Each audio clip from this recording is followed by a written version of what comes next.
সোমবার বিকেলে সীতাকুণ্ডের জঙ্গল সলিমপুরে অস্ত্র উদ্ধারে অভিযানে যায় চট্টগ্রাম র্যাবের পতেঙ্গা ব্যাটালিয়নের একটি দল। এ সময় র্যাবের 4 কর্মকর্তা এবং এক সোর্সকে বেধড়ক মারধরের পর গুলি চালায় সন্ত্রাসীরা। এতে গুরুতর আহত হন 4 জন। নতুন রিন গভীর থেকে পরিষ্কার করে কাপড়কে রাখে নতুনের মতো উজ্জ্বল। নতুন রিন অ্যাডভান্সড পাউডার। খবর পেয়ে পুলিশ ও র্যাবের অতিরিক্ত ফোর্স ঘটনাস্থলে পৌঁছে জিম্মিদের উদ্ধার করে সম্মিলিত সামরিক হাসপাতালে পাঠায়।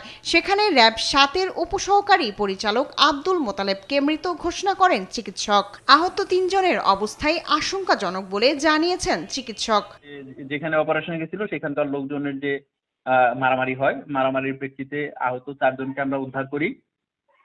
4 জন ওইখানে আটক আছে এরকম সংবাদের ভিত্তিতে পুলিশ যায়। পুলিশ 4 জনকে উদ্ধার করে হসপিটালে পাঠানোর পরে র্যাবের একজন সদস্য মারা গেছে।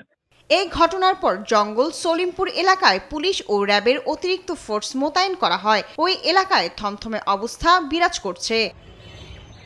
জঙ্গল সলিমপুর এলাকায় প্রায় 4 দশক ধরে সরকারি পাহাড় ও খাস জমি দখল করে গড়ে উঠেছে কয়েক হাজার অবৈধ বসতি।